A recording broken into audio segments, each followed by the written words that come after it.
Éric? OK, tu vas t'occuper, hein? Éric va me suivre. Je vois ma Bible. Donc, on continue notre étude dans l'Évangile de Marc. Et le titre ce matin que j'ai donné au message, « Le Seigneur Jésus-Christ dérange ». Et c'est une bonne nouvelle. Vous savez, les premières paroles de Jésus, vous savez c'est quoi les premières paroles de Jésus? Repentez-vous. Je ne sais pas s'il s'attendait à avoir ce discours-là du Messie, mais c'est la première chose qu'il a dit dans Marc 1,15. Repentez-vous, croyez à la bonne nouvelle. Matthieu nous dit, repentez-vous, car le royaume des cieux est proche. Alors, durant tout son ministère, qu'est-ce que Jésus a fait? Il n'a pas cherché à flatter. On le sait, on l'a lu dans les évangiles, il n'a pas essayé d'éviter les tensions. Il a toujours parlé avec autorité. Il a remis en question les traditions établies par la puissante élite religieuse de son temps. Il a exposé l'hypocrisie. Il a bouleversé les consciences. Avec ses paroles, même ses actes, ses miracles, il a déstabilisé les pharisiens, les hérodiens, les sadducéens, toute la gang, les Romains, les Juifs et même ses disciples. Et il n'a pas fait ça sans raison. Son but était de sauver. Il est venu pour sauver. Il voulait réveiller ceux qui dorment, ébranler ceux qui se sentent bien, confortables. Il a voulu faire tomber les murs de la fausse sécurité religieuse ou morale. Il y avait une raison pour déranger. Mais c'est une bonne nouvelle. C'est une bonne nouvelle parce qu'au final, c'est un sauveur qui ne nous laisse pas tranquilles dans notre péché.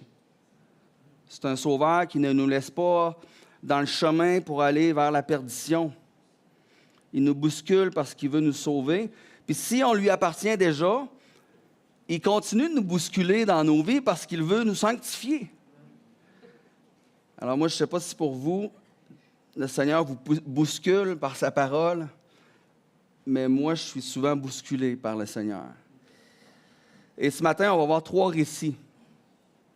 Trois récits où Jésus va déranger les endurcis, il va déranger les incrédules, les hypocrites. En fait, c'est comme pas mal toute la même gang, hein? Les endurcis, les incrédules, puis les hypocrites. Mais on va voir aussi dans le troisième récit que Jésus dérange même ceux qui croient en lui. Puis ça, c'est une belle application pour nous en tant qu'enfants de Dieu, en tant que chrétiens. Alors, on va regarder notre premier texte. Et Jésus dérange les endurcis. Et on va voir dans ce récit-là qu'il y a des principaux sacrificateurs, il y a des scribes, il y a des anciens, et tout ce beau monde-là résiste à l'autorité de Jésus. Alors, on va lire ensemble Marc 11, 27 à 33.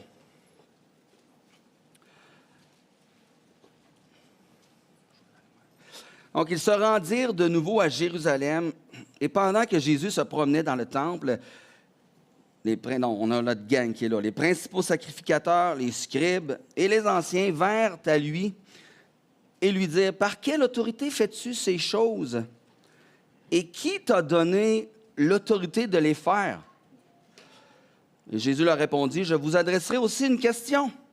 Répondez-moi, et je vous dirai par quelle autorité je fais ces choses. Le baptême de Jean, donc on parle ici de Jean-Baptiste, venait-il du ciel ou des hommes? Répondez-moi. » Mais ils raisonnèrent ainsi entre eux. Si nous répondons du ciel, il dira, pourquoi donc n'avez-vous pas cru en lui? Et si nous répondons des hommes, ils craignaient le peuple, car tous tenaient réellement Jean pour un prophète. Alors, ils répondirent à Jésus, nous ne savons. Et Jésus lui dit, moi non plus, je ne vous dirai pas par quelle autorité je fais ces choses. Alors, c'est une question quand même intelligente dans un sens parce qu'il espère le piéger. Hein, par quelle autorité fais-tu ces choses? Mais quand on connaît l'histoire, quand on connaît le texte, les évangiles, est-ce que c'est une vraie question? Ce n'est pas une vraie question parce que les chefs religieux ne manquaient pas de signes de son autorité. Ils manquaient de foi pour croire en ces signes. C'est ça le problème des chefs religieux. Parce que là, Jésus vient tout juste d'entrer en Jérusalem. Et on l'a acclamé comme roi. Ensuite, il chasse les vendeurs dans le temple. Il dénonce la corruption et c'est là qu'il demande par quelle autorité. Mais là, on est pas mal dans la fin, presque, là. La vie de Jésus, on sait qu'il s'en va à la croix. Avant ça, dans son ministère, Jésus avait déjà déclaré d'où lui venait son autorité. C'est pas une surprise. Dans Jean 5, il a déclaré qu'il était égal avec le Père. Dans Jean 10, il a affirmé sa divinité. Ils le savent. Ils savent que Jésus, son autorité, vient de Dieu. Il l'a déjà dit. Ils veulent juste que Jésus le redise encore, peut-être devant des témoins qui ne l'ont pas entendu de leurs propres oreilles. Donc, si plusieurs l'entendent, on va être plusieurs à faire un cas puis dire « Hey, voyez-vous, il blasphème. » Donc, je ne sais pas, mais ils l'avaient entendu clairement. Alors, leur question n'est pas une vraie question. Leur recherche n'est pas une vraie recherche de la vérité. C'est une manœuvre.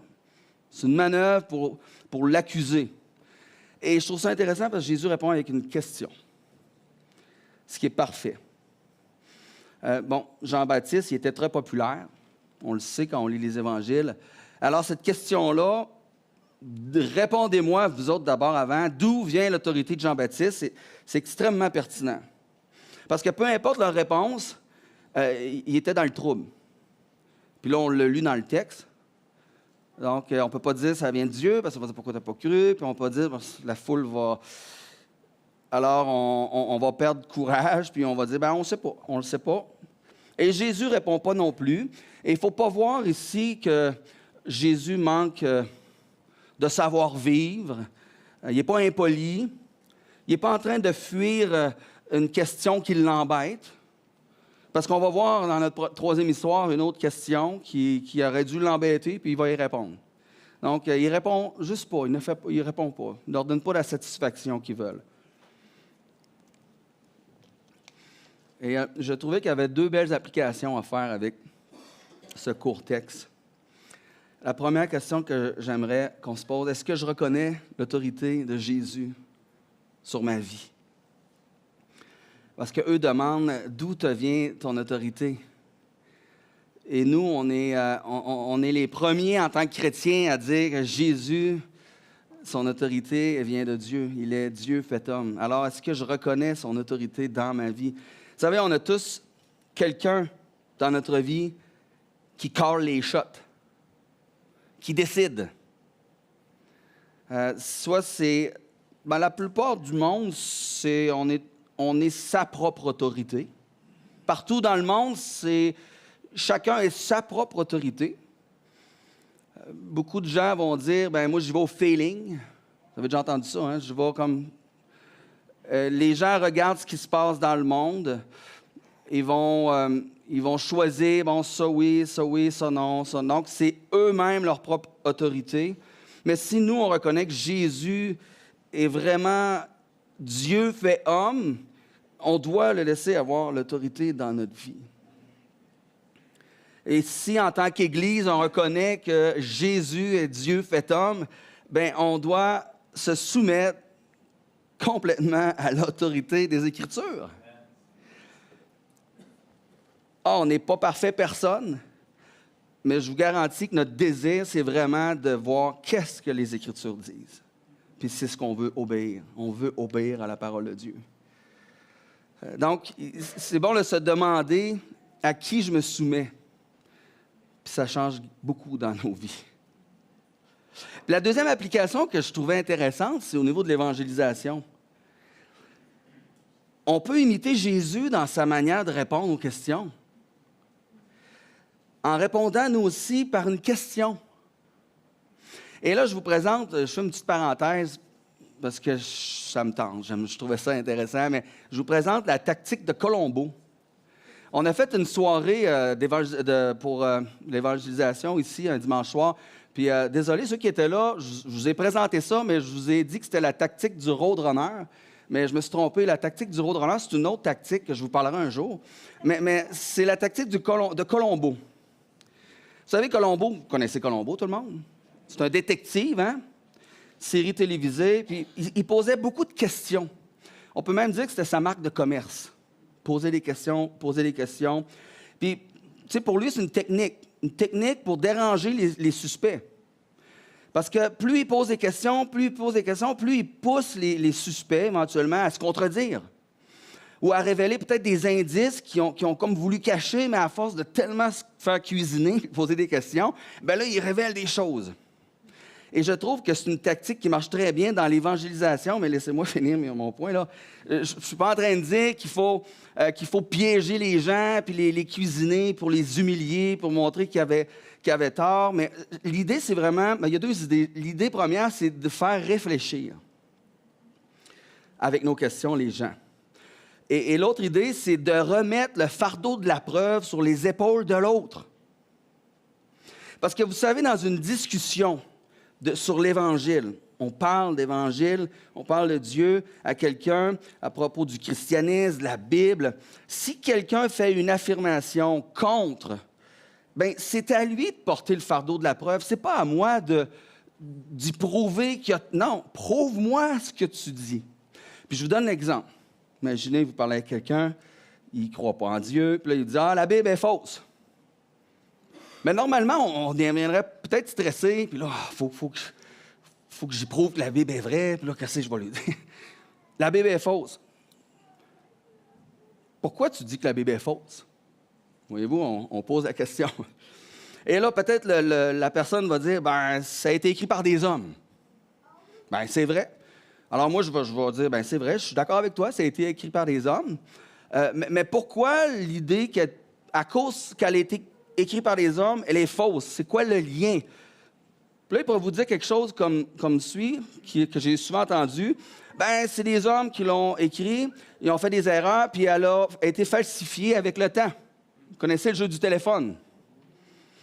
Ah, mais c'est intéressant, le jeu du téléphone. C'est vrai. Est-ce que tu peux me donner un exemple de falsification ou d'erreurs qui se sont introduites avec le temps? Est-ce que tu peux me dire sur quoi tu t'appuies pour dire ça?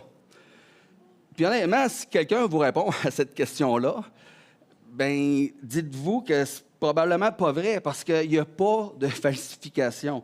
Si on regarde tous les manuscrits, oui, il y a des petites variantes, mais c'est des détails. Il n'y a rien qui change le message, les doctrines essentielles de l'Évangile, la parole de Dieu.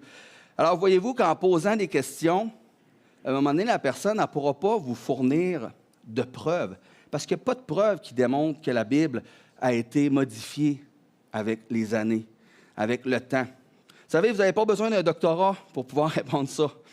Puis les affirmations contre le christianisme, ça revient souvent au même. Il y en a peut-être 5, 6 les plus importantes. Apprenez à les réfuter un peu, celles-là. Puis la méthode Colombo, là, vous allez trouver ça excellent. Demandez aux gens de vous expliquer pourquoi ils croient ça. Puis ensuite, vous pourrez lui expliquer, vous, ce que vous croyez sur la parole de Dieu. Puis l'idée, ce n'est pas de manquer de respect. Parce que Pierre nous dit qu'il faut être toujours prêt à se défendre. Comment? Avec douceur et respect. Donc, le but, ce n'est pas de les coincer. On doit aimer notre prochain. On doit avoir à cœur les gens, mais on veut juste que les gens réfléchissent à ce qu'ils croient. Puis je voulais juste avec l'image de cette tactique-là. Imaginez une maison. Le toit, c'est la croyance de la personne. La personne dit « la Bible est fausse ». Ça, c'est sa croyance, c'est le toit. Les arguments qui supportent sa croyance, c'est les murs. Alors, plus on pose des questions, plus les murs tombent. Éventuellement, le toit tombe. Pas sur la personne, là, mais tombe. Et là, la personne va réaliser que sa croyance n'est pas appuyée sur des arguments solides. Et ça va faire réfléchir la personne, puis elle va être plus à l'écoute. En tout cas, moi, c'est une tactique que j'ai à quelques reprises essayé, puis ça fonctionne à tous les coups. Ça fonctionne très bien.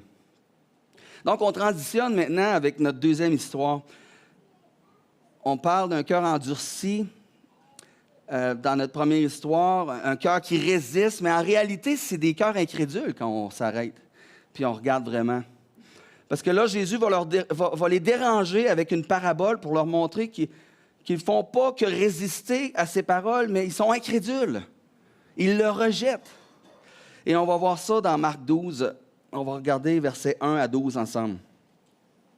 Et le deuxième point, c'est Jésus dérange les incrédules.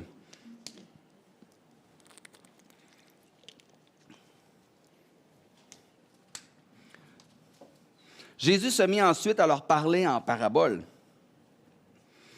Un homme planta une vigne, il l'entoura d'une haie, creusa un pressoir, bâtit une tour, puis il la ferma à des vignerons et quitta le pays. Donc, il fait tout, il donne toutes ses chances pour que ça fonctionne bien, la vigne. Hein? Il l'entoure pour la protéger. Il y a cette tour-là pour guetter. Et il y a le pressoir. Il s'attend à ce qu'il y ait des fruits dans cette vigne.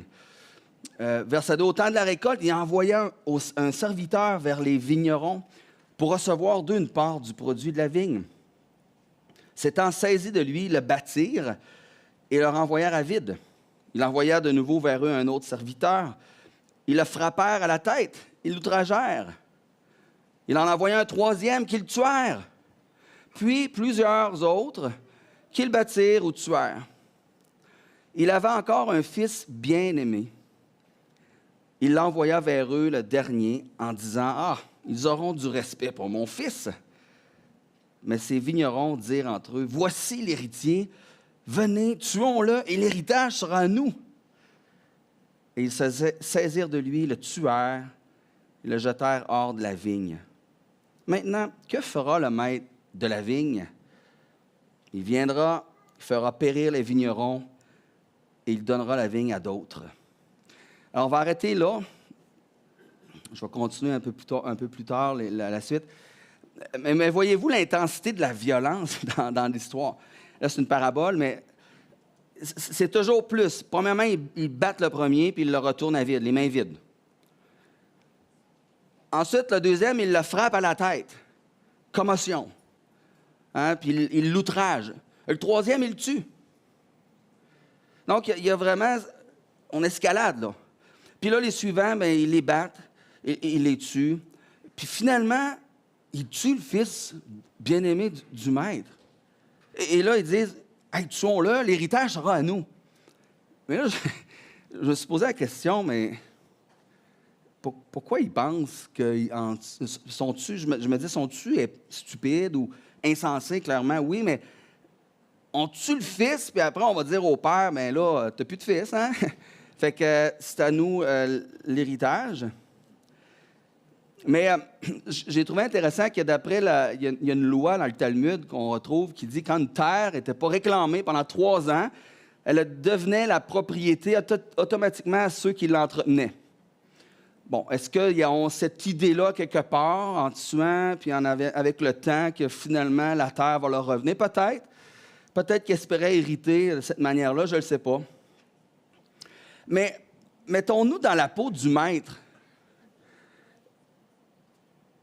Mais c'est quand même une histoire folle, là. Mais ils sont fous, ces vignerons-là.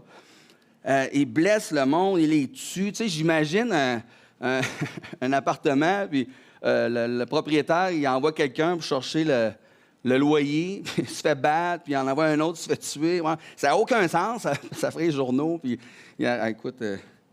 C'est incroyable comme histoire. Et là, il pense à envoyer son fils.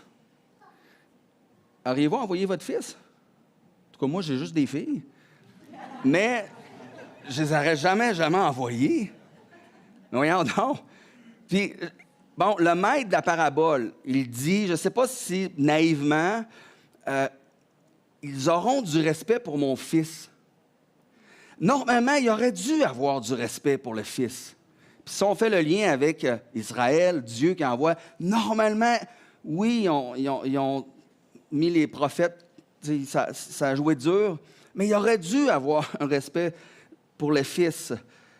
Mais le maître, ben, il envoie le fils Mais Dieu savait ça. Dieu savait qu'il n'y en aurait pas de respect. Et le Fils savait exactement ce qu'il attendait. Puis le point que je veux faire, c'est que le Fils n'était pas une victime des autres. Jésus, il a dit, « Je donne ma vie afin de la reprendre. » Donc le Père, quand il envoie le Fils, il ne se dit pas, ils auront du respect. Bien, normalement, Israël aurait dû accueillir son Messie. Mais Dieu le savait. Dieu est souverain, puis Jésus le savait. Et Jésus n'est pas une victime, puis non, il allait donner sa vie, puis il le dit, je la donne afin de la reprendre. Personne ne me l'ôte, je la donne de moi-même. Donc, Jésus a été envoyé pleinement conscient de sa mission. Et au verset 10, on peut continuer, parce que là, il passe d'une métaphore de cette vigne avec une métaphore de la construction. Il dit, n'avez-vous pas lu cette parole de l'Écriture? La pierre qu'ont rejetée ceux qui bâtissaient est devenue la principale de l'angle, fait référence à Christ. On l'a mis de côté, on l'a rejeté, mais on ne peut pas avoir le salut sans Christ. Donc, c'est par la volonté du Seigneur qu'elle l'est devenue. C'est Dieu qui a voulu ça. Et c'est un prodige à nos yeux. Comment pouvez-vous être surpris, choqué de ce que Dieu fasse ça? Puis Dieu l'avait annoncé aussi que dans l'Ancien Testament qu'il allait avoir un Messie, qui allait souffrir. Et là, ils cherchent à se saisir de lui, mais ils craignent encore la foule. Ils avaient compris que c'était pour eux que Jésus avait dit cette parabole, et ils le quittèrent et s'en allèrent. Et c'est intéressant, mais Jésus ne leur dit pas « Hey, je vous parle à vous autres. » C'est ça qu'il dit, mais Marc nous dit qu'ils savaient. Ils se sont reconnus. Ils se sentent visés parce qu'ils savent que leurs ancêtres ont tué et ont malmené les prophètes. Et puis si on fait un peu de recherche, Justin Martyr, qui est un défenseur de la foi chrétienne au 2e siècle, il a écrit le dialogue avec Tryphon. Il rapporte dans ce dialogue-là que Ésaïe a été scié en deux à l'aide d'une scie à bois. On ne s'est pas inspiré, vous me dites, mais ça fait partie de ce qu'on croit qui est peut-être arrivé. Jérémie, on le sait, il a été maltraité, faussement accusé, jeté dans une citerne, puis la tradition dit qu'il a été lapidé à mort par les Juifs. Puis je pourrais vous parler d'Ézéchiel, Amos, Zacharie, Michée, que la Bible rapporte des choses à propos d'eux, comme de quoi ils ont été mis de côté ou maltraités. Et finalement, le Fils, le Seigneur Jésus-Christ, qui va être crucifié. Et c'est ce qu'Israël va faire. C'est ce qu'Israël va faire. Puis moi, j'aimerais ça vous dire qu'on passe du point 1 au point 2, hein, l'idée de résister puis de rejeter. Résister au Seigneur conduit souvent, normalement, à le rejeter. Donc, c'est juste de se rappeler cette idée-là. Résister au Seigneur conduit souvent à le rejeter. J'aimerais ça faire une application avec, avec cette histoire-là, cette parabole-là. Vous savez, si les principaux sacrificateurs, les scribes, les anciens, toute notre belle petite gang, s'ils avaient reconnu Jésus, dans leur tête, ils auraient perdu leur position religieuse, ils auraient perdu leur réputation. Vous vous rappelez quand Paul il dit « Toutes ces choses-là, je les regarde maintenant comme de la boue. » Il était prêt à renoncer à tout ça, Paul, pour gagner Christ. Mais tous ces gens-là, ils n'étaient pas prêts à renoncer à tout ce prestige, cette réputation. Alors, ils ont rejeté le Seigneur Jésus-Christ. Puis ça me fait beaucoup penser à certains scientifiques athées modernes qui ne veulent pas, qui ne peuvent pas admettre que Dieu existe. Sinon, tout leur système de croyance va s'effondrer. Et puis, j'aime ça lire des scientifiques athées. J'aime ça voir qu'est-ce qu'ils disent. Je suis tout le temps intéressé de voir qu'est-ce que les gens, comment ils conçoivent, ils comprennent les choses. Puis, j'en ai lu un qui s'appelle Richard Lewontin, c'est un biologiste. Et lui, il a reconnu que certains scientifiques croient que même si certaines théories semblent complètement absurdes, ils les acceptent quand même. Pourquoi ils les acceptent quand même? Parce qu'ils ont décidé dès le départ d'accepter seulement des explications sans Dieu. Autrement dit, on s'en va dans ce domaine-là de la science, on étudie, on a des théories, mais on part avec l'idée que jamais, jamais, jamais on va impliquer Dieu dans nos réponses. On le tasse de côté.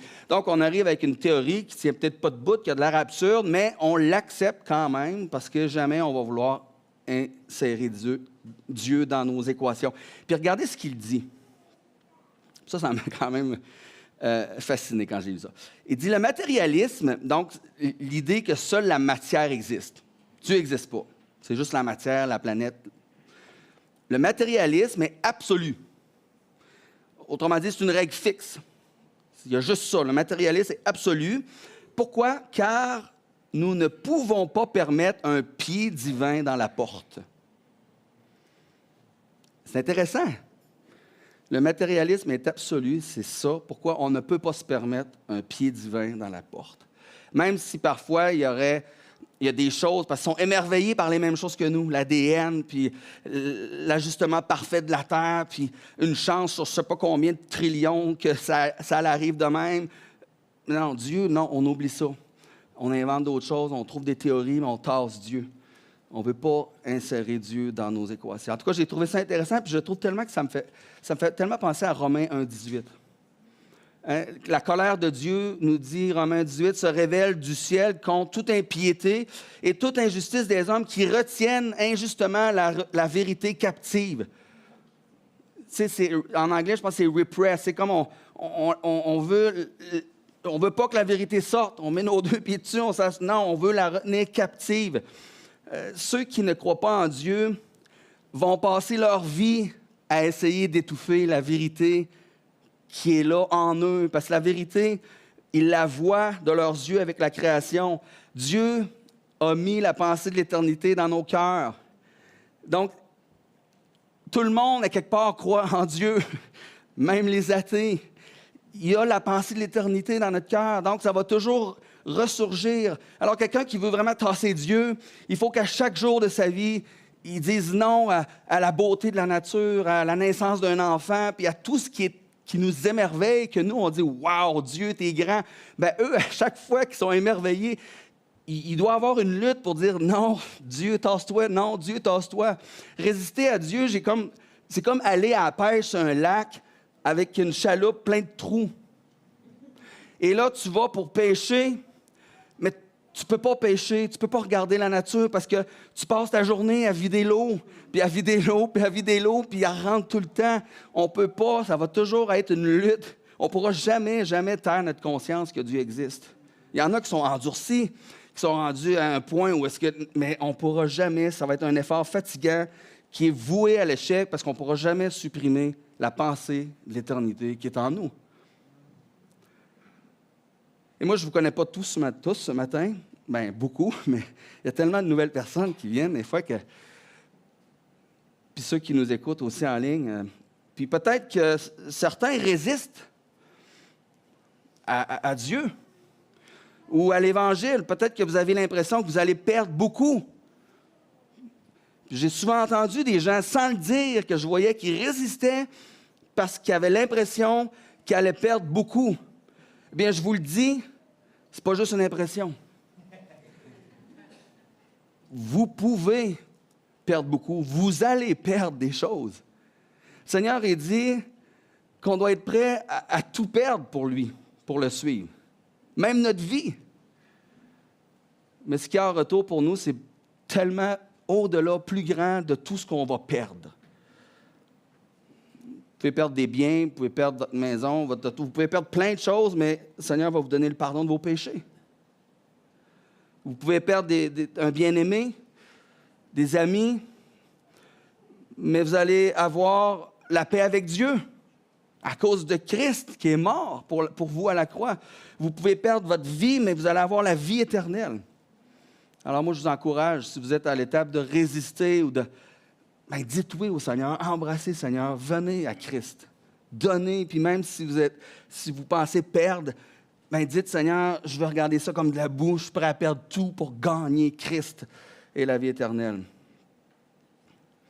Et moi, ça me fatigue de voir les pharisiens comme ça, incrédules. il voit les miracles, il continue de retenir la vérité captive, la tasser.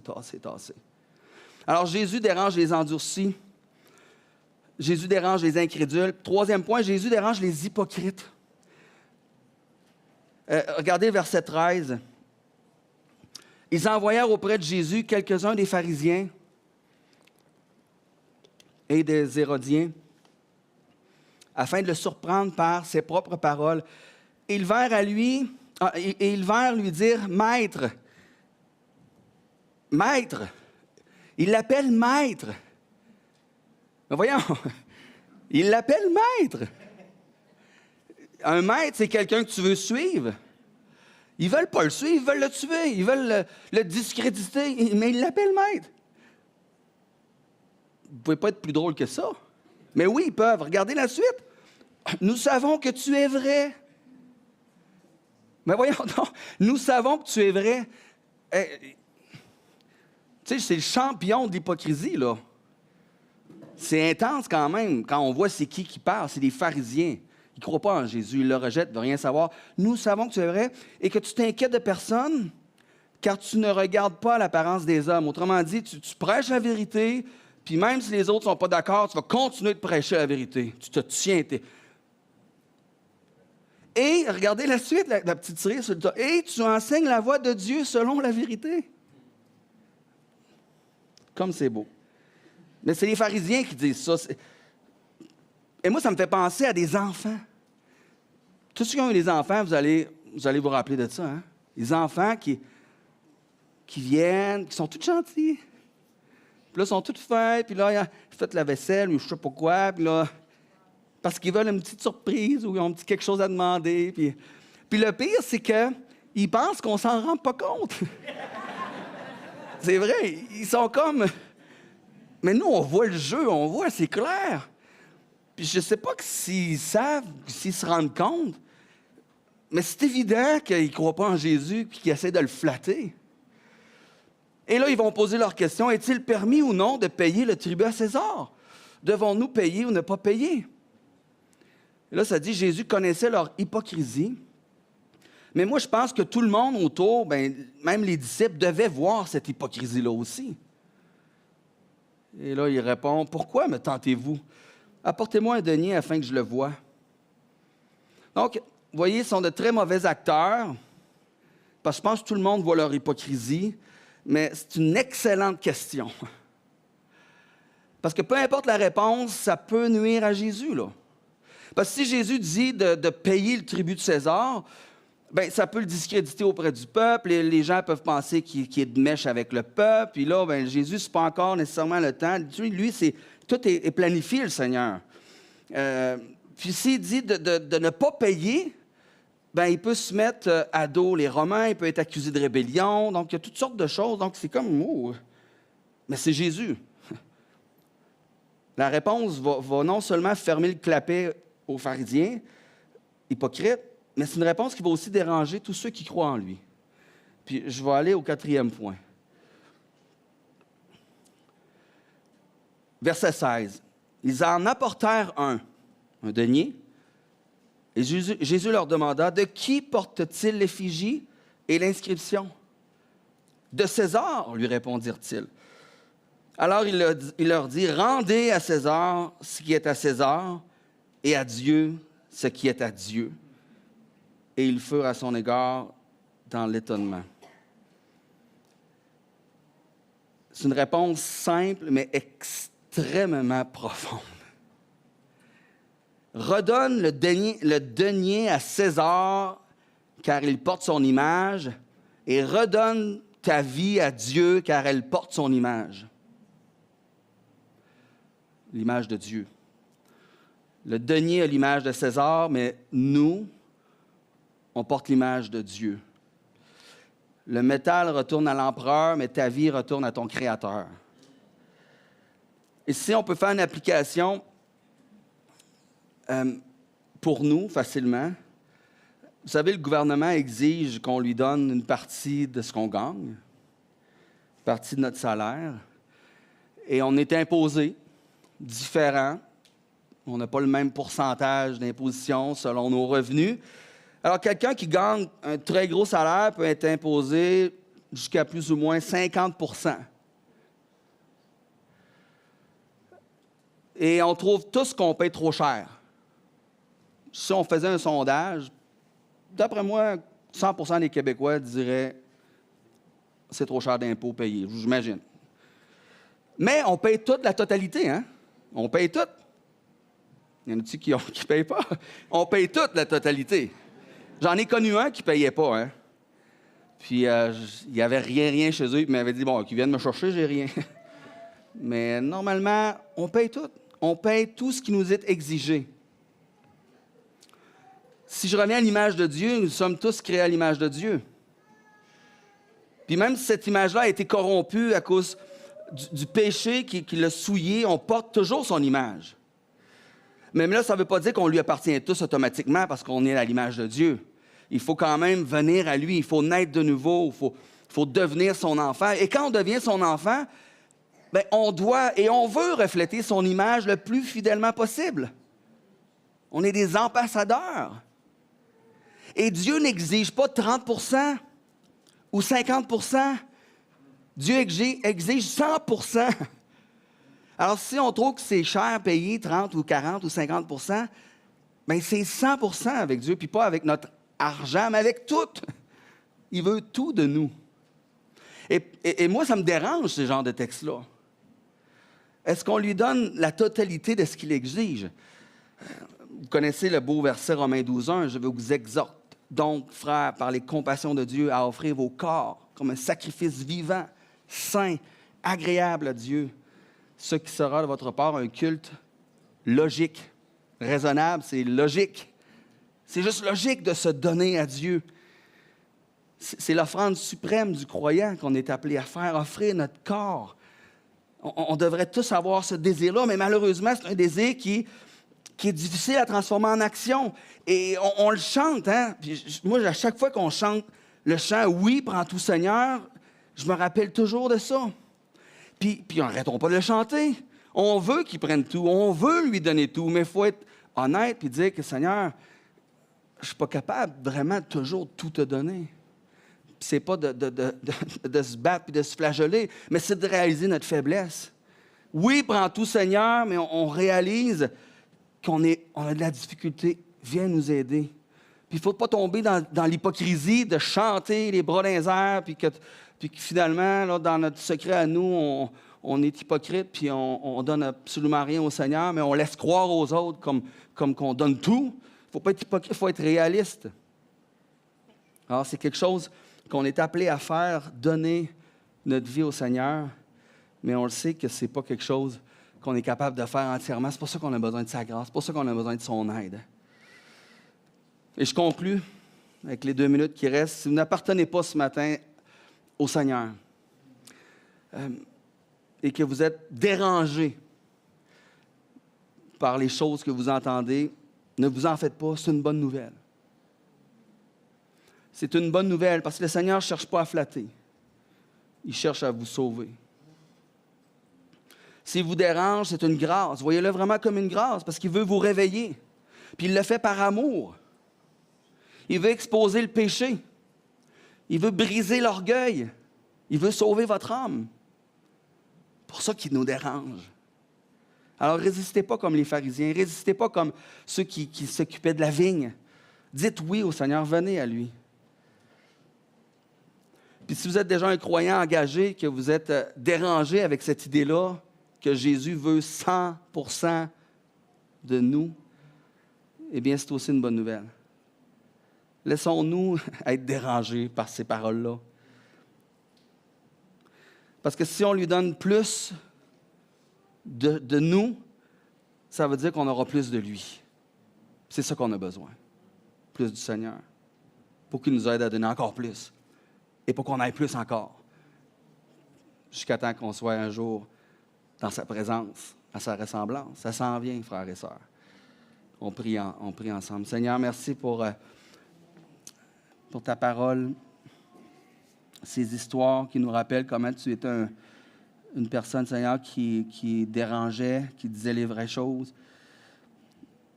Mais Seigneur, tu le faisais par amour, tu le faisais parce que tu voulais, tu es venu pour sauver ceux qui étaient perdus.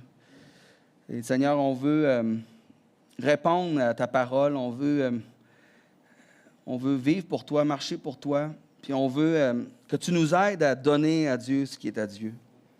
Redonner à Dieu ce qui est à Dieu. Seigneur, on le sait, on connaît ces vérités, mais on te demande de nous aider à ce qu'elles touchent encore plus notre cœur, au point qu'elles transforment nos agissements, nos actions, nos pensées. Et merci encore pour ta grâce, parce qu'on en a besoin chaque jour. Bénis notre assemblée, guide-nous. Bénis chacun ici, au nom du Seigneur Jésus. Amen. Alors, je vous rappelle qu'on a